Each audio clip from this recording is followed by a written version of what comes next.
RL Location Automobile. Pour toutes vos locations de voitures et utilitaires en Guadeloupe, faites appel à RL Location Automobile. Avec RL Location Automobile, réservez en toute tranquillité 7 jours sur 7, 24 heures sur 24. RL Location vous propose une large gamme de voitures et d'utilitaires au meilleur prix sur le site internet www.rl-location.com. RL Location, c'est aussi l'assistance et la livraison. Pour tout renseignement, contactez-nous au 0590 10 66 87. RL Location Automobile, la location en toute simplicité. Guyane, actualité. Nous sommes à la CTG pour ce troisième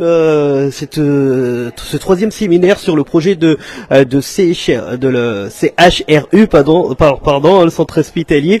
Alors, justement, nous sommes avec Madame Patricia Saïd, qui est la 4e vice-présidente de la CTG, chargée de la santé, et les 2 chercheuses en médecine qui sont à côté. On va les présenter tout à l'heure. Alors, Madame Patricia Saïd, première question. Quel était l'objectif de ce 3e séminaire sur le projet du centre hospitalier? Alors, l'objectif ne change pas. L'objectif, c'est que dans la construction d'un projet aussi important et d'un si bel outil, il y a obligatoirement l'espace politique.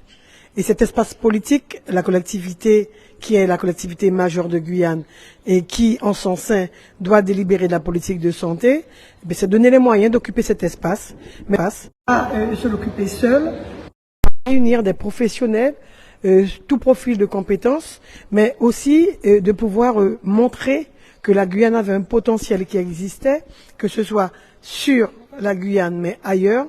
Et dans cet objectif, il est important pour nous de aller chercher. Et c'est pas une action innovante, puisque autant de Monsieur Castor, défunt et Otili, si on a pu récupérer des professionnels de qualité à un certain moment, c'est bien parce que dans leur positionnement politique, ils ont été chercher des compétences guyanaises pour montrer que la Guyane pouvait évoluer et s'épanouir avec ses propres enfants.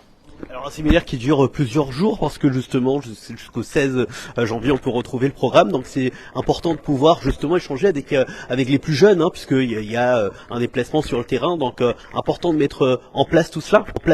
Il faut dissocier le séminaire c'est qu'aujourd'hui. Par conséquent, il a été important pour nous de toucher notre jeunesse de par ces 2 chercheuses de pointe et conscientiser cette jeune population guyanaise en leur disant que quel que soit là où on est situé sur les différentes villes et communes de Guyane, on a le même taux et la même capacité de réussite que partout.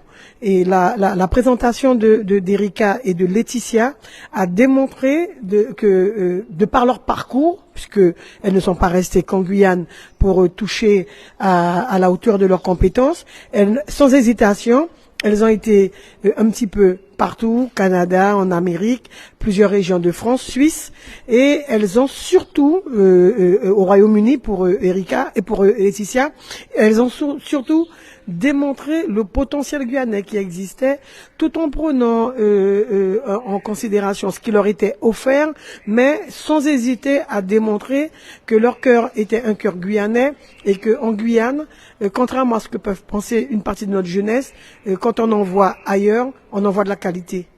Alors, dernière question à Madame Saïd et après on passera donc à Madame Erika Cossé et Madame Laetitia Lecomte. Donc vous avez fait venir des chercheuses en médecine et depuis une semaine elles sont parties à la rencontre des élèves et des étudiants. Elles se sont rendues dans des labos. Quel bilan faites-vous de ces différents déplacements? Alors le bilan politique il est plus que satisfaisant. Après Erika et Laetitia diront elles-mêmes quel bilan qu'elles tirent. Mais si je dois m'exprimer en ma qualité de politique, je connaissais très bien mon pays, je connaissais son potentiel, voilà pourquoi je suis encore dans la dynamique de pouvoir l'exploiter, mais je suis quand même étonné par la qualité des questions posées dans les différentes villes où nous sommes passés, la qualité et la posture de ces élèves dans une discipline exemplaire, appliquant les valeurs du respect. Pourtant, on était sur des sites dont on n'était pas préparé à affronter. Exemple à Berthème-Juminaire, on était au hall sportif, une spontanéité de joie exprimée par des applaudissements. Exemple, lorsque Erika a dit qu'elle est la seule femme noire dans son centre de recherche en responsabilité d'une équipe, mais les capacités qu'elle a eu à aller chercher les fonds très cotés pour lui permettre de développer la recherche. Et je reste persuadée que nous avons explosé des potentiels à venir qui ont découvert les métiers de la recherche et qui ont compris qu'ils ont leur place aussi. Et Erika et Laetitia n'ont pas cessé de le dire. Si nous sommes arrivés là, vous pourrez mieux que nous encore. Donc nous vous encourageons. Et là où elles ont été vraiment dans la dynamique de la chose, c'est qu'elles n'ont pas hésité à se proposer en soutien d'accompagnement en cas de besoin pour cette jeunesse guyanaise. Merci beaucoup Madame Saïd. Nous allons passer donc notamment en profitant, Madame Erika Cossé et Laetitia Lecomte. Alors je voudrais poser comme question à chacune de vous quel bilan ont tiré sur ce séminaire. Merci beaucoup Erika. Je vous laisse le micro. Je suis Laetitia Lecomte. Je me permettrai tout d'abord de vous dire que nous sommes toutes les deux docteurs en biologie et pas en médecine. Nous sommes dans le domaine de la recherche et pas de la santé. Donc c'est en vertu de cette spécialité, de nos spécialités respectives, et que nous avons pris part à ce séminaire et que nous sommes allés à la rencontre des jeunes toute cette semaine. En termes de bilan, pour ma part, je suis particulièrement heureuse et émue et je suis fière aussi, je peux le dire, d'avoir vu cette jeunesse guyanaise et si je dois compléter sur le bilan du séminaire d'aujourd'hui, je pense que nous avançons dans la bonne direction, qui est une direction vraiment où tous ensemble, nous souhaitons construire avec des Guyanais, en impliquant des Guyanais dans cette démarche de construction du CHU, mais vraiment pour la santé des Guyanais, avec les spécificités que nous connaissons en Guyane. Voilà. Et vous, quel bilan ? Alors, je vais rejoindre Laetitia. Je me permets quand même de remercier Madame Saïd et toute son équipe parce qu'ils ont fait un travail extraordinaire qui nous a permis d'être là aujourd'hui et de sillonner la Guyane. Le bilan, la première chose qui me vient à l'esprit là, en finissant le séminaire aujourd'hui, c'est de la joie. Je suis profondément fière de ce qu'on est capable de faire en Guyane, de ce qu'on est en train de faire, ce qu'on est en train de construire. Le bilan, pour moi, il est extrêmement prometteur. On a vraiment des forces vives qui sont là vraiment présents, qui sont là depuis plusieurs séminaires, c'est pas la première intervention, et qui vont continuer à être présents. Et évidemment que moi aussi, je vais être présente et continuer à apporter. Et puis mon bilan aussi pour l'avenir, c'est j'y crois dur comme fer. On a déjà posé les premières pierres. Madame Saïd disait cette semaine, on a déblayé, on a la route rouge comme on a chez nous. Il suffit juste de goudronner maintenant. Donc voilà, la prochaine étape, on va goudronner.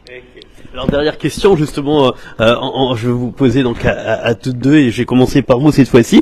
Alors quel est votre point de vue concernant les avancées sur le projet du CHRU justement ? Alors pour la partie CHU, vous avez trois piliers. Donc le pilier soins évidemment, c'est un hôpital, le pilier recherche et le pilier formation. Et donc du coup sur ces trois piliers-là, vous avez besoin d'acteurs. Et tous les acteurs sont présents aujourd'hui. Elles ont fait un travail extraordinaire pour aller recenser les forces en présence, pour les rassembler autour de la discussion et notamment du séminaire. Et donc du coup, on a tout qui est en place pour faire ce CHU. La perspective, c'est 2025. Et sur 2025, je pense qu'on va largement remplir nos objectifs. Donc mon bilan, il est que positif. Vous rejoignez justement ? Je rejoins tout à fait les propos d'Erika. Je pense que le bilan à tirer de cette journée et des séminaires précédents est tout à fait positif et comme je le disais précédemment, on va vraiment dans la bonne direction.